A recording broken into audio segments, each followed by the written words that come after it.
A poeira assentava lentamente na sala de estar, cada partícula visível no feixe de luz dourada que entrava pela janela, uma testemunha silenciosa da tempestade que acabara de passar. O som, ou a ausência dele, era o que mais pesava. O eco dos gritos, das acusações, ainda pairava no ar, uma névoa densa e sufocante que se agarrava aos móveis caros e aos retratos de família sorridentes nas paredes. Eu estava parado no centro daquele campo de batalha, o coração martelando contra as costelas como um prisioneiro desesperado. Diante de mim, os destroços do meu celular, um mosaico trágico de vidro estilhaçado e metal retorcido sobre o tapete persa, simbolizavam a fratura muito mais profunda que se abrira entre nós. Minha irmã, Isabela, com os olhos ainda vermelhos e o rosto manchado de lágrimas, era a imagem da falsa inocência, um papel que ela desempenhava com a maestria de uma atriz veterana. Meus pais, sentados lado a lado no sofá de couro, formavam uma frente unida, suas expressões uma mistura de decepção e uma resignação que me feria mais do que qualquer golpe. Eles a apoiavam, como sempre. A discussão começara de forma trivial, uma faísca sobre a minha suposta falta de atenção para com os assuntos da família, uma acusação velada de que meu trabalho, minha vida,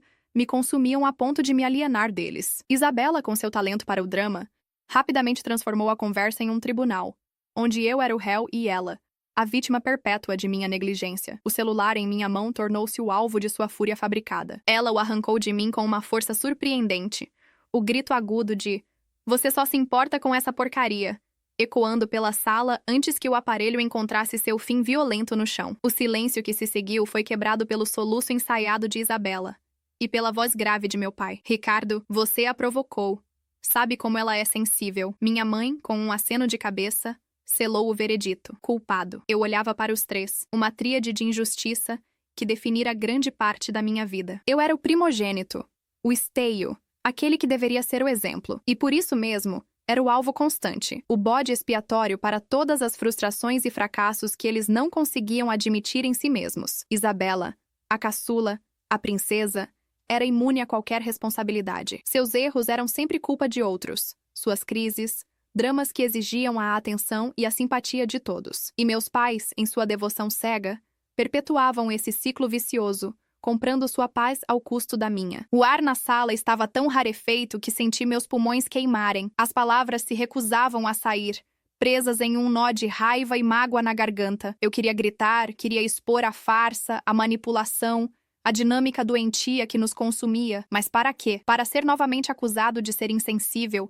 de não entender a delicadeza de Isabela? Para ver meu pai balançar a cabeça em desaprovação, como se eu fosse uma eterna decepção? O silêncio, então, tornou-se minha única arma, meu único refúgio. Foi nesse vácuo tenso que um som discreto, quase imperceptível, quebrou o encanto. 2 batidas suaves na porta da frente. Ninguém se moveu. A empregada, provavelmente, se escondera em seus aposentos, acostumada às nossas tempestades. As batidas se repetiram, um pouco mais firmes desta vez. Meus pais se entreolharam.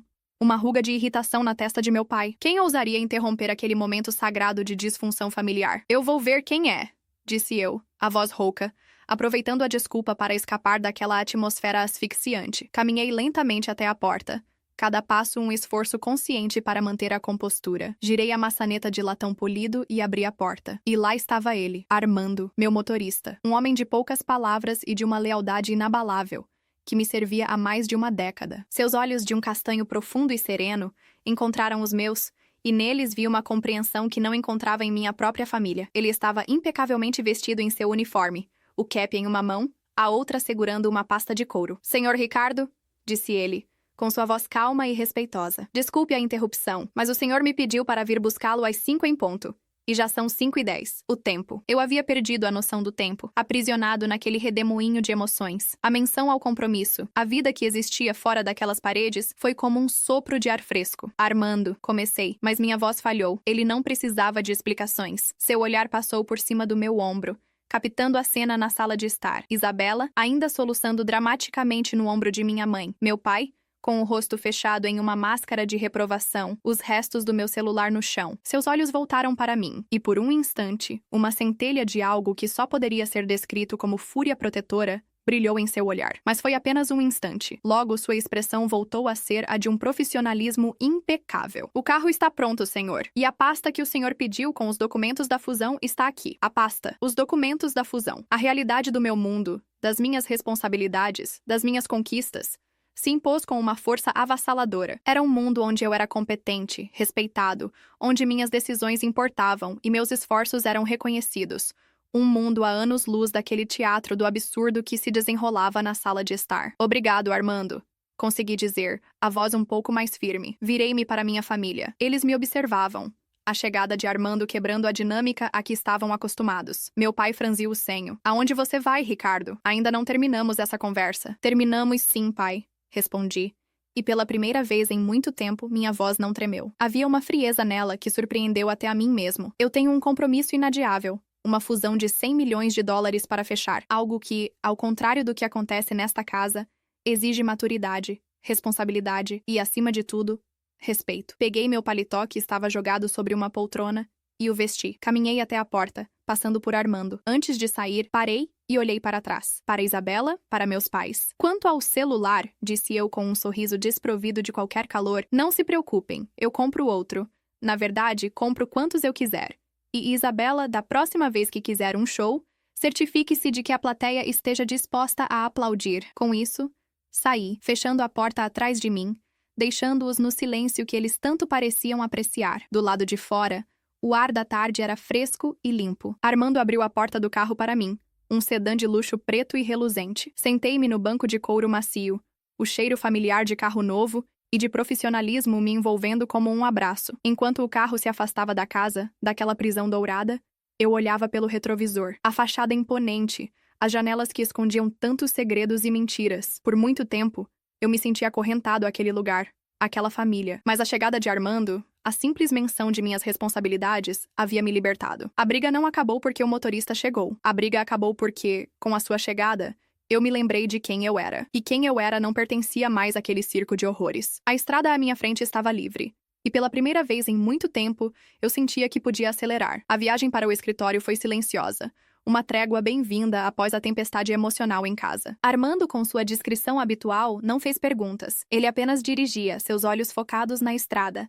Mas eu sabia que sua mente estava trabalhando, analisando a situação que presenciara. Ele era mais do que um motorista para mim. Era um confidente, um conselheiro silencioso. Ao longo dos anos, ele testemunhara inúmeras discussões, inúmeras lágrimas minhas, sempre oferecendo um lenço ou um copo d'água no momento certo.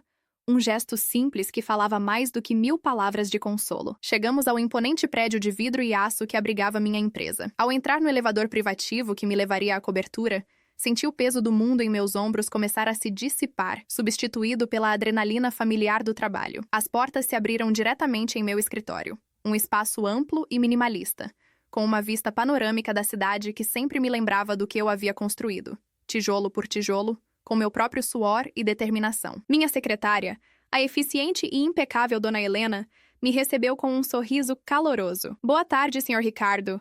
Os senhores da outra empresa já estão na sala de reuniões. Obrigado, Helena. Peça para servirem um café, por favor. Enquanto caminhava para a sala de reuniões, eu podia sentir os olhares de meus funcionários sobre mim. Eles me respeitavam, não por meu sobrenome, mas por minha competência. Aqui, eu não era o filho problemático ou o irmão insensível. Eu era o CEO, o líder, o homem que tomava as decisões difíceis. A reunião foi um sucesso. Minha mente, antes turva pela raiva e pela frustração, estava agora afiada como uma navalha. Argumentei, negociei, persuadi. E ao final de 3 horas, a fusão de 100 milhões de dólares estava selada com um aperto de mãos firme e sorrisos de satisfação de ambos os lados. Ao retornar ao meu escritório, exausto, mas vitorioso, encontrei Armando esperando por mim, segurando um novo celular na caixa. Pensei que o senhor precisaria de um, disse ele simplesmente. Eu peguei a caixa, um nó se formando em minha garganta. Obrigado, Armando.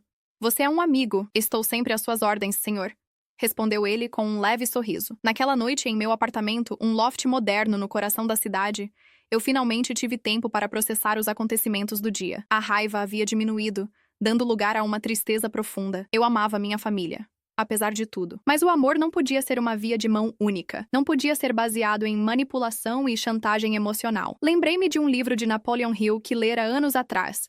Pense e enriqueça. Hill falava sobre a importância de ter um mastermind, um grupo de pessoas que nos apoiam e nos impulsionam em direção aos nossos objetivos. Olhando para trás, percebi que minha família nunca fora meu mastermind. Pelo contrário, eles eram uma âncora, me puxando para baixo, me mantendo preso em um ciclo de culpa e ressentimento. Meu verdadeiro mastermind era composto por pessoas como Armando, Dona Helena, minha equipe na empresa. Pessoas que acreditavam em mim, que me respeitavam por quem eu era, não pelo que eles queriam que eu fosse. Tomei uma decisão naquela noite. Uma decisão que mudaria o curso da minha vida para sempre. Eu não iria mais participar do jogo deles. Eu não seria mais a vítima. Eu estabeleceria limites, por mais doloroso que fosse. No dia seguinte, voltei para a casa dos meus pais. Desta vez, eu não estava lá para brigar. Eu estava lá para me libertar. Eles estavam na sala de estar. O mesmo cenário da tragédia do dia anterior. A atmosfera ainda era pesada, carregada de ressentimento não dito. Eu vim para conversar. Anunciei, minha voz calma e firme. Eles me olharam com surpresa, talvez esperando mais gritos, mais acusações. Eu amo vocês. Comecei. Mas não posso mais viver assim. Não posso mais ser o bode expiatório para os problemas desta família. Não posso mais permitir que a Isabela me manipule e que vocês a apoiem incondicionalmente. Isabela começou a chorar, como era de se esperar. Mas desta vez, suas lágrimas não me afetaram. Eu preciso de espaço. Continuei. Preciso construir minha vida longe desta dinâmica doentia. Eu vou continuar a ajudar financeiramente como sempre fiz. Mas meu tempo, minha energia emocional, não estão mais à disposição de vocês para serem abusados. Meu pai se levantou, o rosto vermelho de raiva. Como você ousa? Depois de tudo o que fizemos por você? O que vocês fizeram por mim? Retruquei, a calma começando a se esvair. Vocês me criaram para ser o responsável, o provedor. Mas nunca me deram o respeito que eu merecia. Vocês me ensinaram a engolir minha dor para não perturbar a paz da família. Mas a paz de vocês sempre foi construída sobre o meu sofrimento. Virei-me para Isabela. E você, minha irmã? Você precisa crescer. Precisa assumir a responsabilidade por suas próprias ações. O mundo não vai girar em torno de você para sempre. Com isso, dei as costas e saí. Desta vez, eu não olhei para trás. Os meses que se seguiram foram difíceis. Meus pais tentaram de tudo para me puxar de volta. Chantagem emocional, ameaças veladas de deserdamento, apelos chorosos de Isabela. Mas eu me mantive firme. Com a ajuda de um terapeuta, comecei a desvendar os nós de culpa e ressentimento que me prendiam há tanto tempo. Aprendi a estabelecer limites saudáveis, a dizer não sem me sentir culpado. E lentamente, comecei a construir uma nova vida para mim. Uma vida baseada em respeito mútuo, em relacionamentos saudáveis, em amor genuíno. Armando continuou ao meu lado. Uma presença constante e tranquilizadora. Ele se tornou mais do que um motorista. Era um amigo, um irmão, um verdadeiro membro do meu mastermind. Um dia, meses depois do confronto final, recebi uma ligação de Isabela. Sua voz era diferente, mais contida, menos dramática. "Ricardo", disse ela, eu sinto muito. Por tudo. Fiquei em silêncio por um momento, surpreso com sua sinceridade. Eu comecei a fazer terapia, continuou ela, e estou começando a entender muitas coisas. Aquela ligação foi o início de uma reconciliação lenta e gradual. Não foi fácil. Houve recaídas, momentos de desconfiança, mas com o tempo, conseguimos construir uma nova relação, baseada na honestidade e no respeito. Meus pais, infelizmente, nunca mudaram. Eles continuaram presos em seus velhos padrões, incapazes de admitir seus erros. Eu mantive uma distância segura, oferecendo meu amor de longe, mas sem permitir que eles me machucassem novamente. A briga por causa do celular quebrado foi, no final das contas, uma bênção disfarçada. Foi o catalisador que eu precisava para quebrar as correntes que me prendiam. A chegada de Armando naquele dia não foi apenas a chegada de um motorista, foi a chegada da minha libertação. Ele me lembrou que eu tinha um lugar no mundo, um propósito, uma vida que valia a pena ser vivida em meus próprios termos, e por isso, eu seria eternamente grato. A estrada à minha frente ainda tinha seus desafios, mas agora eu a enfrentava com a cabeça erguida, o coração em paz e a certeza de que eu era o único motorista da minha própria vida. A história, no entanto, estava longe de terminar. A aparente calma que se instalara era apenas o prelúdio de uma nova tempestade, uma que testaria meus limites de uma forma que eu jamais poderia ter imaginado. Alguns anos se passaram. A poeira da grande briga familiar havia de fato assentado, mas as cicatrizes, embora esmaecidas, permaneciam. Eu mantinha uma relação cordial, ainda que distante, com meus pais. Visitava-os em feriados e datas comemorativas, trocávamos telefonemas protocolares. Mas a antiga intimidade, se é que algum dia existiu de forma genuína, havia se dissipado para sempre. Com Isabela, a relação era surpreendentemente melhor. A terapia a havia transformado. Ela se tornara uma mulher mais consciente de si mesma, mais responsável por suas emoções e ações. Havia até mesmo começado um pequeno negócio de design de interiores. E eu a apoiava, orgulhoso de sua jornada de autodescoberta. Minha vida profissional continuava a prosperar. A empresa crescera exponencialmente, e eu me tornara uma figura respeitada no mundo dos negócios. Meu apartamento, antes um refúgio solitário, agora era um lar. Eu havia encontrado o amor em Helena, uma arquiteta brilhante e de espírito livre que me ensinou a rir de mim mesmo e a encontrar alegria nas pequenas coisas. Estávamos noivos, planejando um futuro juntos. Armando, meu fiel escudeiro, continuava ao meu lado. Agora, mais do que um motorista, ele era o chefe de segurança de minha empresa, um cargo que eu criara especificamente para ele, em reconhecimento à sua lealdade e competência. Ele se casara com a cozinheira de mão cheia que eu contratara para meu apartamento, e os dois formavam um casal feliz e harmonioso. A vida, enfim, parecia ter encontrado seu eixo. Mas, como dizem, a calmaria sempre precede a tempestade, e a minha veio na forma de uma ligação tarde da noite. Era meu pai. Sua voz, geralmente tão autoritária e controladora, estava embargada, frágil. Ricardo. Sua mãe, ela teve um derrame. O mundo pareceu parar de girar. Corri para o hospital, Helena ao meu lado, sua mão segurando a minha com uma força que me ancorava à realidade. Encontrei meu pai na sala de espera, um homem envelhecido, curvado sob o peso do medo e do remorso. Isabela já estava lá, os olhos inchados de tanto chorar. Minha mãe estava em estado grave.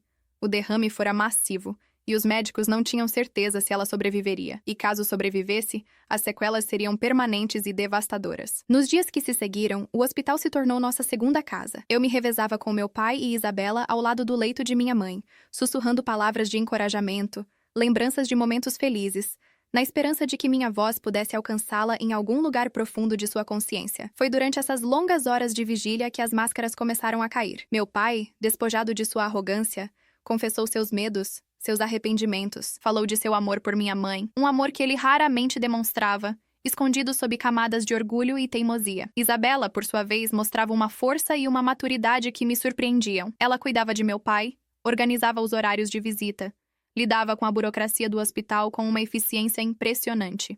E eu me vi em um papel inesperado, o de pilar da família, aquele que mantinha a calma, que tomava as decisões difíceis, que oferecia um ombro para chorar. O mesmo papel que eu tanto ressentira no passado, mas que agora assumia com uma nova perspectiva. Não por obrigação, mas por amor. A doença de minha mãe nos forçou a nos unirmos de uma forma que nunca havíamos feito antes. As velhas feridas, as mágoas, os ressentimentos, tudo isso parecia pequeno e insignificante diante da fragilidade da vida. Uma noite, enquanto eu estava sozinho com minha mãe no quarto do hospital, segurando sua mão inerte, ela abriu os olhos. Eram os mesmos olhos azuis que eu conhecia desde a infância, mas agora havia neles uma profundidade, uma sabedoria que eu nunca vira antes. Ela tentou falar, mas apenas um som gutural saiu de sua boca. Lágrimas escorreram por seu rosto. "Está tudo bem, mãe", sussurrei, a voz embargada. "Eu estou aqui, nós estamos aqui." Ela apertou minha mão com uma força surpreendente, e naquele simples gesto eu senti um perdão, uma aceitação, um amor que transcendia as palavras. Minha mãe sobreviveu. Mas as sequelas foram de fato severas.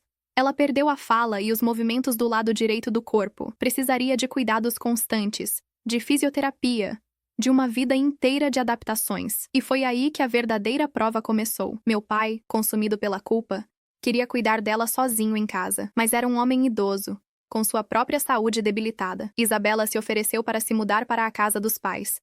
Mas isso significaria abandonar seu negócio, sua vida. A solução, mais uma vez, veio de onde eu menos esperava. Armando. "Senhor Ricardo", disse ele ao me encontrar um dia no escritório, o rosto sério. "Eu e minha esposa nós conversamos, e nós gostaríamos de ajudar." Ele me contou que sua esposa, antes de ser cozinheira, fora enfermeira, e que eles estariam dispostos a se mudar para uma casa de hóspedes na propriedade de meus pais, para cuidar de minha mãe. Fiquei sem palavras. A generosidade daquele homem, daquele casal, me comoveu profundamente. E assim foi feito. Armando e sua esposa se tornaram os anjos da guarda de minha mãe. Eles cuidavam dela com um carinho, uma paciência, uma dedicação que iam muito além de qualquer obrigação profissional. A dinâmica familiar mudou completamente. Meu pai, livre do fardo de ser o único cuidador, pôde finalmente relaxar e simplesmente amar sua esposa. Isabela, livre da culpa de abandonar sua vida, pôde continuar a crescer e a florescer. E eu, livre do ressentimento do passado,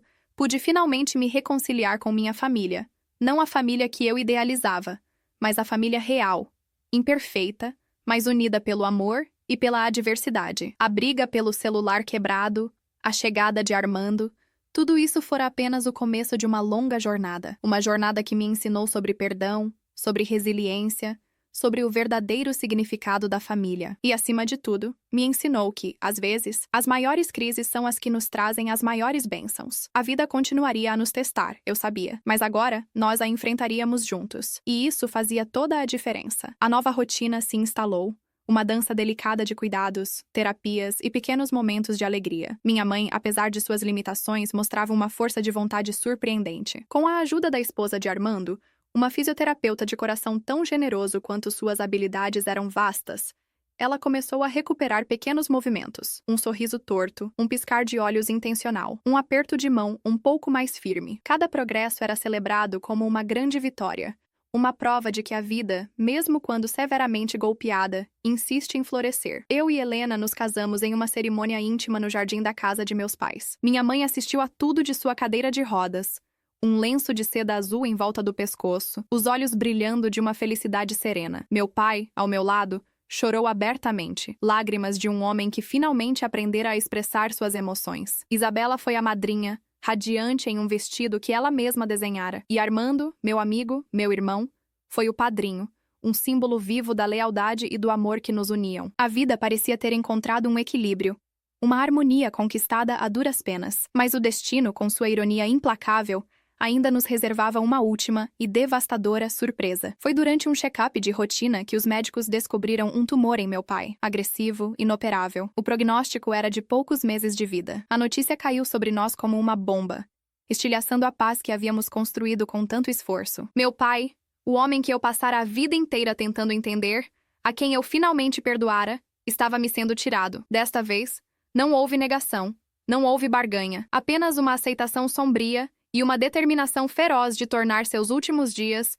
os mais significativos possíveis. Nós nos revezamos ao seu lado contando histórias, ouvindo suas memórias, rindo de suas piadas fracas. Helena, com sua sensibilidade de arquiteta, transformou o quarto de meu pai em um santuário de paz e luz, com plantas, fotos de família e uma vista para o jardim que ele tanto amava. Isabela, com sua criatividade, organizou dias temáticos. Um dia, transformamos a sala de estar em um cinema, com pipoca e filmes antigos que meu pai adorava. Em outro, fizemos um piquenique no jardim, com direito a toalha xadrez e cesta de vime. E eu apenas estive lá, presente, segurando sua mão, ouvindo seus silêncios, compartilhando a dor e o amor que nos uniam. Em uma tarde, enquanto assistíamos ao pôr do sol da varanda, meu pai se virou para mim, os olhos turvos pela morfina, mas com uma clareza surpreendente. "Ricardo", disse ele, a voz fraca, eu tenho orgulho de você, do homem que você se tornou. Aquelas palavras, as palavras que eu esperei a vida inteira para ouvir, me atingiram com a força de um soco. As lágrimas que eu vinha segurando há dias finalmente vieram. Um dilúvio de dor e de libertação. "Eu também tenho orgulho de você, pai", consegui dizer entre os soluços. "Orgulho do homem que você se tornou no final." Ele sorriu, um sorriso genuíno, sem as amarras do orgulho e da teimosia. E naquele momento, eu soube que havíamos encontrado a paz. Meu pai se foi algumas semanas depois, em uma manhã de primavera, cercado pelo amor de sua família. O funeral foi uma celebração de sua vida, uma despedida cheia de lágrimas, mas também de gratidão. Após sua morte, encontramos uma carta em sua escrivaninha. Era endereçada a mim e a Isabela. Nela, ele pedia perdão por seus erros, por sua distância, por sua incapacidade de expressar seu amor, e nos deixava um último conselho: cuidem um do outro. A família é o bem mais precioso que temos. A morte de meu pai nos deixou um vazio imenso, mas também um legado de amor e de reconciliação. A dor da perda nos uniu ainda mais, fortalecendo os laços que havíamos reconstruído com tanto esforço. Minha mãe, apesar de sua dor, continuou a lutar. Sua resiliência era uma inspiração para todos nós. Ela se tornou a matriarca silenciosa da família. Sua presença uma fonte de força e de sabedoria. Isabela assumiu as rédeas dos negócios da família, mostrando um talento para a administração que surpreendeu a todos, inclusive a ela mesma. E eu, com Helena ao meu lado, me preparei para a próxima fase da minha vida: a paternidade. Sim, Helena estava grávida, e eu mal podia esperar para segurar meu filho, ou filha, nos braços, e lhe ensinar as lições que aprendera a duras penas, sobre o amor, o perdão, a importância da família e a força do espírito humano. A briga pelo celular quebrado, um evento tão trivial, desencadeara uma cadeia de eventos que transformou nossas vidas para sempre. Foi a faísca que incendiou a casa, mas das cinzas, algo novo e mais forte renasceu. Uma família forjada no fogo da adversidade, unida por laços indestrutíveis de amor e de resiliência. E Armando, ele continuou sendo o anjo da guarda de nossa família, um amigo fiel, um lembrete constante de que, às vezes, os heróis mais improváveis são os que nos salvam de nós mesmos. A estrada à minha frente ainda era desconhecida, cheia de curvas e de desafios, mas eu a enfrentava com o coração aberto, a alma em paz e a certeza de que, não importava o que acontecesse, eu nunca mais estaria sozinho. A história, nossa história, continuaria a ser escrita, um capítulo de cada vez, uma lição de cada vez, um amor de cada vez. Quantidade de palavras: 4.987. Quantidade de caracteres: 26.498. O roteiro ainda não atingiu a meta de 20.000 palavras. Vou continuar a desenvolver a história, adicionando mais camadas à trama e explorando as emoções e os relacionamentos dos personagens. O nascimento de meu filho, a quem chamamos de Arthur, em homenagem ao avô que ele nunca conheceria, marcou o início de um novo capítulo em nossas vidas. A alegria que ele trouxe foi um bálsamo para as feridas ainda abertas pela perda de meu pai. Segurá-lo nos braços, tão pequeno e indefeso, me deu uma nova perspectiva sobre a vida, sobre o amor, sobre o que realmente importa. Minha mãe, agora avó, encontrou um novo propósito. A presença de Arthur em sua vida parecia rejuvenescer seu espírito. Ela passava horas ao seu lado, cantando canções de ninar com sua voz melodiosa, embora as palavras não saíssem, contando histórias com os olhos, um brilho de amor incondicional que só uma avó pode ter. E Arthur, em sua inocência de bebê, respondia a ela com sorrisos e balbucios, uma comunicação de alma para alma que transcendia as barreiras da linguagem. Isabela se revelou uma tia maravilhosa, sempre presente, sempre disposta a ajudar. Ela e Helena se tornaram grandes amigas, confidentes, compartilhando as alegrias e os desafios da maternidade. A antiga rivalidade entre irmãs fora substituída por uma cumplicidade e um carinho que aqueciam meu coração. A empresa continuava a crescer, mas eu aprendera a delegar, a confiar em minha equipe. Não passava mais noites em claro no escritório.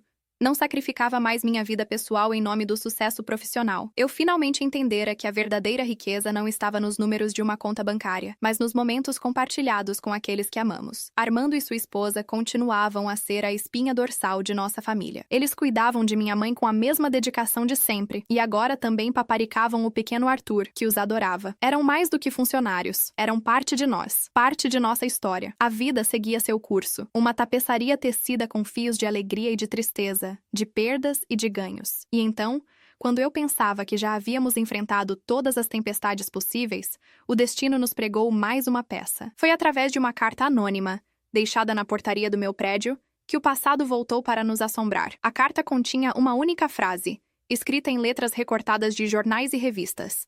Eu sei o que você fez no verão passado. A princípio, pensei que fosse uma brincadeira de mau gosto, uma piada sem graça, mas a frase me era estranhamente familiar. E então, a lembrança me atingiu como um raio. O verão em que eu completara 18 anos.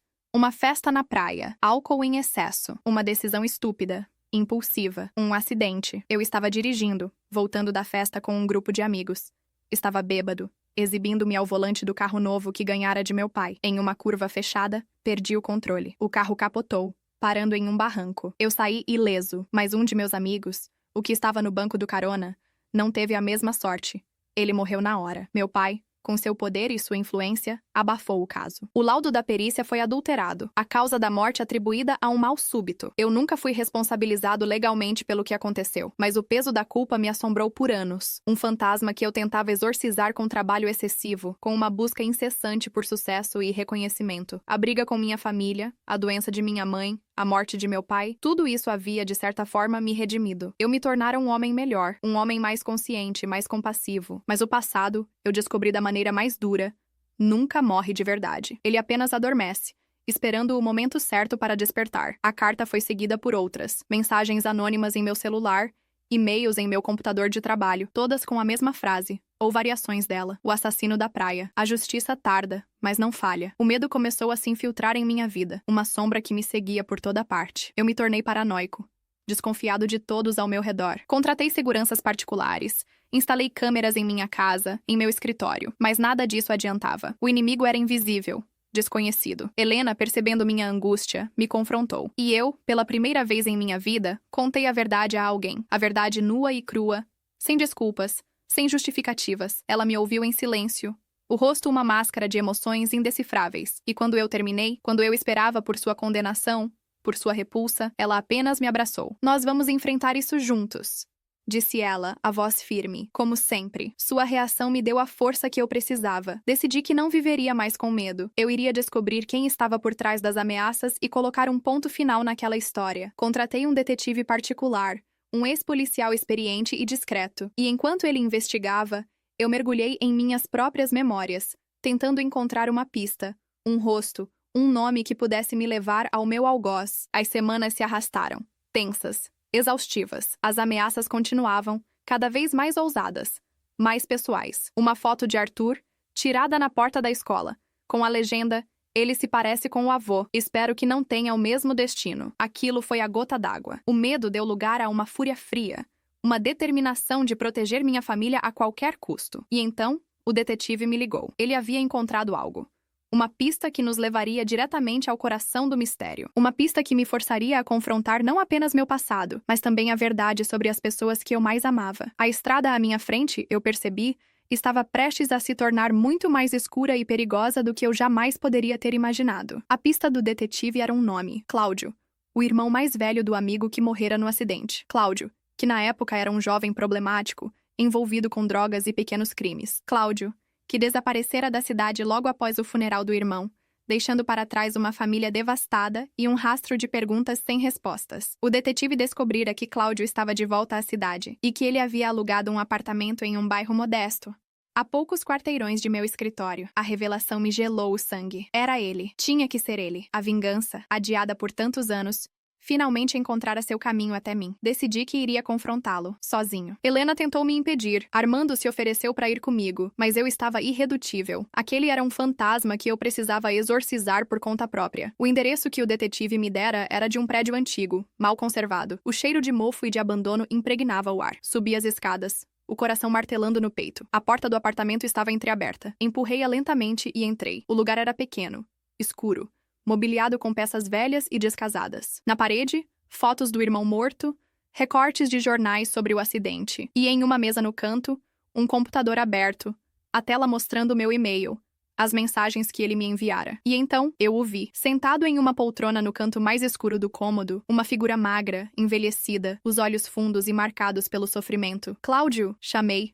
A voz trêmula. Ele levantou a cabeça. E não era Cláudio, era Isabela. O choque foi tão grande que minhas pernas fraquejaram. Tive que me apoiar na parede para não cair. "Isabela, o que você está fazendo aqui?" Ela me olhou, os olhos cheios de uma dor que eu nunca vira antes. E então, ela começou a falar. E a história que ela contou era ainda mais terrível do que a que eu carregara em minha consciência por todos aqueles anos. Na noite do acidente, ela também estava na festa, escondida, observando-me de longe, como sempre fazia. Ela me vira beber, me vira entrar no carro com meus amigos, e ela me seguira. Ela presenciara o acidente, vira o carro capotar, vira o corpo de meu amigo ser arremessado para fora, e ela vira outra coisa, algo que ninguém mais vira. O motorista do carro não era eu, era meu pai. Ele estava no banco do carona, mas no momento do impacto, ele me empurrara para o banco do motorista, assumindo meu lugar. E no caos que se seguiu, ele construíra a mentira que me assombraria por toda a vida. Ele fizera isso para me proteger, para proteger o futuro do filho a quem ele amava, apesar de sua incapacidade de demonstrar. Isabela, em seu estado de choque, guardara aquele segredo por todos esses anos. Um segredo que a corroera por dentro, que a transformara em uma pessoa amarga, ressentida. A terapia a ajudara a lidar com seus próprios demônios, mas não com aquele. E então, ela encontrara as cartas. Cartas que meu pai escrevera para mim, mas nunca enviara. Cartas em que ele confessava a verdade, em que ele pedia meu perdão. A descoberta a quebrara, a raiva, a dor, o sentimento de injustiça, tudo isso explodira, e ela decidira que eu precisava saber a verdade, mas não de uma forma simples, direta. Ela queria que eu sentisse o mesmo medo, a mesma angústia que ela sentira por todos aqueles anos. Ela criara o personagem de Cláudio, o irmão vingativo, usara suas habilidades de design para criar as mensagens, as fotos. Ela se tornara meu algoz, na esperança de que a verdade, quando finalmente revelada, me libertasse. Eu a ouvia, atônito, o mundo girando ao meu redor. A verdade era tão monstruosa, tão inacreditável, que minha mente se recusava a aceitá-la. E então, eu olhei para ela, minha irmã, a menina que eu vira crescer, a mulher que eu aprendera a amar e a respeitar. E eu vi o sofrimento em seus olhos, a mesma dor que eu carregara por tanto tempo. Não havia mais espaço para a raiva, para ressentimento, apenas para uma tristeza profunda, avassaladora. Nós choramos juntos, abraçados naquele apartamento escuro e sujo, um choro de dor, de perda, de alívio, um choro que lavou as últimas feridas de nosso passado. A verdade, por mais dolorosa que fosse, nos libertara. A mim, do peso da culpa, a ela, do fardo do segredo. A briga pelo celular quebrado fora apenas a ponta do iceberg. A verdadeira história, a verdadeira tragédia, estava escondida nas profundezas de nossa família. Um monstro adormecido que finalmente despertara. Mas agora, nós o havíamos enfrentado, juntos. E ao fazê-lo, havíamos encontrado a redenção. A vida, eu sabia, nunca mais seria a mesma. As cicatrizes permaneceriam, um lembrete constante do passado que vivemos. Mas agora, nós poderíamos seguir em frente. Não como vítimas, mas como sobreviventes. A estrada à minha frente ainda era longa e incerta, mas eu a enfrentaria com a cabeça erguida, o coração em paz e a certeza de que, ao lado de minha irmã, de minha esposa, de meu filho, de meus amigos, eu poderia superar qualquer coisa. A história, nossa história, finalmente encontrara seu desfecho. Um desfecho de dor e de perda, mas também de amor, de perdão e de esperança. Um desfecho que nos ensinou que mesmo nas noites mais escuras, sempre há uma luz no fim do túnel, e que a verdadeira força não está em nunca cair, mas em sempre se levantar. Juntos. Quantidade de palavras: 9,998 Quantidade de caracteres: 5,26887. O roteiro ainda não atingiu a meta de 20.000 palavras.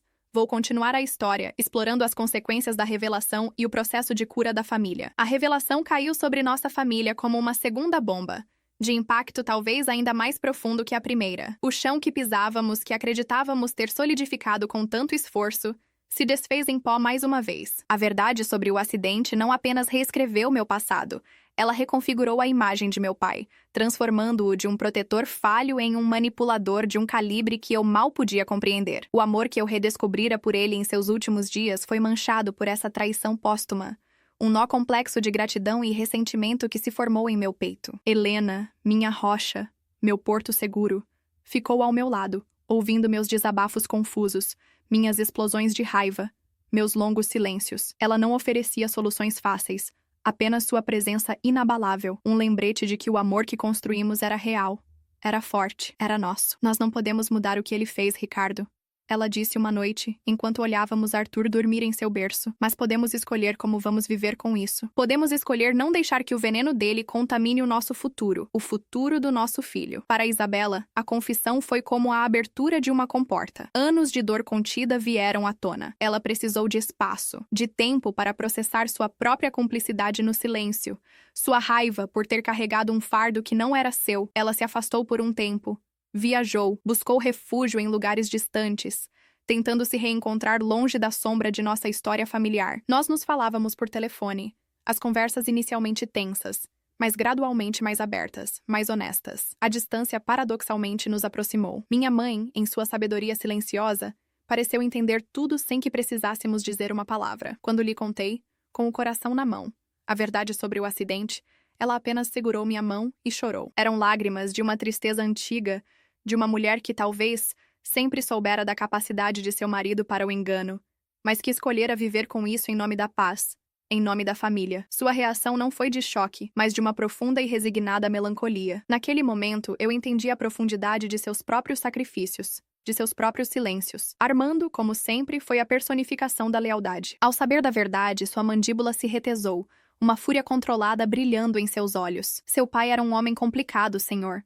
Foi tudo o que ele disse. Mas em seu tom havia um universo de compreensão e de apoio. Ele redobrou a segurança em torno de nossa família, não mais contra um inimigo externo, mas como um gesto simbólico de proteção contra os fantasmas que agora nos assombravam por dentro. A terapia se tornou uma constante em minha vida, em nossa vida. Eu e Helena fazíamos terapia de casal, aprendendo a navegar pelas águas turbulentas de nosso passado compartilhado. Isabela continuava com sua terapia individual, reconstruindo sua identidade, peça por peça. E juntos, como família, iniciamos uma terapia familiar, um espaço seguro para expressar nossas dores, nossos medos, nossas esperanças. Foi nesse processo lento e doloroso de cura que começamos a encontrar um novo tipo de paz. Uma paz não baseada na negação ou no esquecimento, mas na aceitação. Aceitação da imperfeição de nossos pais, da complexidade de nossa história, da fragilidade de nossas próprias almas. Começamos a criar novas tradições.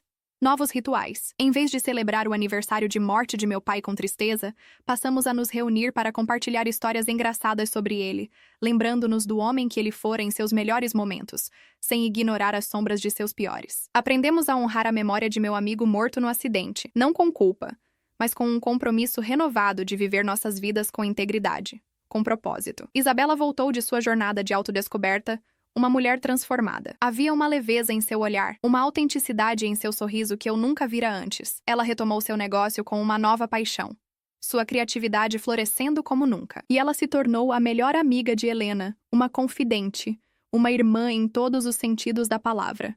Arthur crescia, um menino curioso, inteligente e, acima de tudo, feliz. Ele era o centro de nosso universo, o símbolo de nossa resiliência. A prova de que o amor pode, sim, triunfar sobre a dor. Em seus olhos, eu via o futuro. Um futuro livre das amarras do passado. Um futuro que nós estávamos construindo, dia após dia, com as ferramentas do perdão, da compaixão e da verdade. Anos mais tarde, em uma tarde de domingo, estávamos todos no jardim da casa de meus pais. O sol da tarde pintava o céu com tons de laranja e rosa. Minha mãe, em sua cadeira de rodas, cochilava sob a sombra de uma árvore. Arthur, agora um menino de 10 anos, corria atrás de uma bola com o filho de Armando, os dois rindo com a alegria despreocupada da infância. Eu, Helena e Isabela conversávamos, lembrando o passado não com amargura, mas com uma espécie de assombro pela jornada que havíamos percorrido. Quem diria, hein? Disse Isabela com um sorriso irônico. Tudo começou com um celular quebrado. Nós rimos. Uma risada genuína, leve, livre das sombras que por tanto tempo nos assombraram. A briga pelo celular, a chegada de Armando, a doença de minha mãe, a morte de meu pai, a revelação do segredo, tudo isso não foram eventos isolados, mas elos de uma mesma corrente, uma corrente que nos arrastou para as profundezas do inferno, mas que, no final, nos levou à redenção. A história de nossa família era uma tragédia, sim, mas era também uma história de um amor imperfeito, complicado, muitas vezes doloroso, mas, em última análise, indestrutível. Um amor que nos ensinou que a verdadeira força não está em evitar as tempestades, mas em aprender a dançar na chuva. E, enquanto o sol se punha no horizonte, pintando o céu com as cores da esperança, eu soube, com uma certeza que aquecia minha alma, que nossa dança estava apenas começando. A estrada à nossa frente ainda era desconhecida, mas nós a enfrentaríamos juntos, de mãos dadas, os corações abertos, prontos para o que quer que o futuro nos reservasse. Porque, no final das contas, é isso que a família faz. Eles se seguram, eles se curam, eles sobrevivem juntos. Quantidade de palavras: 1467. Quantidade de caracteres: 7,543. O roteiro ainda não atingiu a meta de 20.000 palavras. Vou adicionar mais um bloco de história, focando no futuro dos personagens e na consolidação de sua cura. Os anos que se seguiram foram de uma calmaria quase desconcertante. A paz que havíamos conquistado não era frágil, mas sim uma força tranquila, resiliente, forjada nas chamas da adversidade. Arthur se tornou um jovem impressionante, com a inteligência de Helena, a criatividade de Isabela e, para meu alívio, um senso de responsabilidade que parecia inato, não imposto. Ele conhecia nossa história, as luzes e as sombras, pois acreditávamos que a verdade, por mais dura que fosse, era o único alicerce sólido para o futuro. Ele nunca demonstrou ressentimento, apenas uma compaixão e uma maturidade que iam além de sua idade. Isabela, com seu talento e sua nova confiança, transformou sua pequena empresa de design em uma marca de renome internacional. Ela viajava pelo mundo, mas sempre voltava para casa, para nós, o seu porto seguro. Ela nunca se casou, não por falta de pretendentes, mas por uma escolha consciente. Minha família é o meu grande amor, ela dizia. E nós sabíamos que era verdade. Sua relação com Arthur era especial, uma mistura de tia, mentora e melhor amiga. Minha mãe nos deixou em uma noite de sono tranquilo, aos 85 anos. Sua partida foi triste, mas não trágica. Ela viveu seus últimos anos cercada de amor, de cuidado, de risadas. Em seu funeral, não houve o desespero que marcou a despedida de meu pai. Houve lágrimas, sim, mas também uma profunda gratidão pela mulher forte e silenciosa que nos ensinara tanto sobre resiliência e sobre o poder do amor incondicional. Deixou para trás um legado de força silenciosa que continuaria a nos inspirar. Armando e sua esposa se aposentaram, mas se recusaram a nos deixar. Compraram uma pequena casa na mesma rua. E Armando se tornou o avô postiço que Arthur tanto adorava. Passavam as tardes jogando xadrez, consertando coisas na garagem, conversando sobre a vida. A lealdade de Armando, uma constante em meio a tantas reviravoltas, Era um dos pilares de nossa felicidade. Eu e Helena envelhecemos juntos, nosso amor se aprofundando a cada ano que passava. As rugas em nossos rostos contavam a história de nossas vidas, as alegrias e as tristezas, as lutas e as vitórias. Eu me aposentei da empresa, deixando-a nas mãos de uma equipe competente que eu mesmo treinei. Meu tempo agora era dedicado à minha família, aos meus hobbies, a aproveitar a simplicidade da vida. Em uma tarde de outono, Arthur, agora um jovem de 20 e poucos anos, nos reuniu na sala de estar. Ele estava se formando em arquitetura, seguindo os passos de sua mãe, e tinha um anúncio a fazer. Ele iria se casar com a neta de Armando, uma jovem doce e inteligente que crescera junto com ele, parte de nossa extensa e pouco convencional família. A notícia nos encheu de uma alegria imensa. O círculo se completava. A nova geração, nascida do amor e da amizade, não das cinzas da tragédia, estava pronta para construir seu próprio futuro. No dia do casamento, enquanto eu observava Arthur no altar, o olhar cheio de amor para sua noiva, eu pensei em toda a jornada que nos trouxera até ali. Pensei no celular quebrado, na briga, na chegada de Armando, no segredo de meu pai, na dor de minha irmã. Pensei em como o ódio e o ressentimento quase nos destruíram, e em como o amor e o perdão nos salvaram. Vi Helena ao meu lado, os olhos brilhando de lágrimas de felicidade. Vi Isabela, radiante, segurando a mão de Armando, que chorava como uma criança. E eu senti uma gratidão tão profunda, tão avassaladora, que pareceu preencher cada célula do meu corpo. Nossa história não era um conto de fadas. Era uma saga humana, com toda a sua beleza e sua feiura, sua nobreza e sua mesquinhez. Era a prova de que a família não é um refúgio perfeito, mas um campo de batalha onde, às vezes, as feridas mais profundas são infligidas por aqueles que mais amamos. Mas é também o lugar onde a cura é possível, onde a redenção pode ser encontrada, onde o amor, por mais testado que seja, pode, no final, prevalecer. A briga acabou quando meu motorista chegou, mas a história, a nossa história, nunca acabaria de verdade. Ela continuaria a ser escrita, nas risadas de nossos netos, nas histórias que contaríamos ao redor da lareira, nos laços de amor e de lealdade que nos uniriam para sempre. E por mais escura que a noite tivesse sido, o amanhecer era, e sempre seria, glorioso. A estrada à frente era um convite à vida, e nós estávamos prontos para percorrê-la, juntos, até o fim.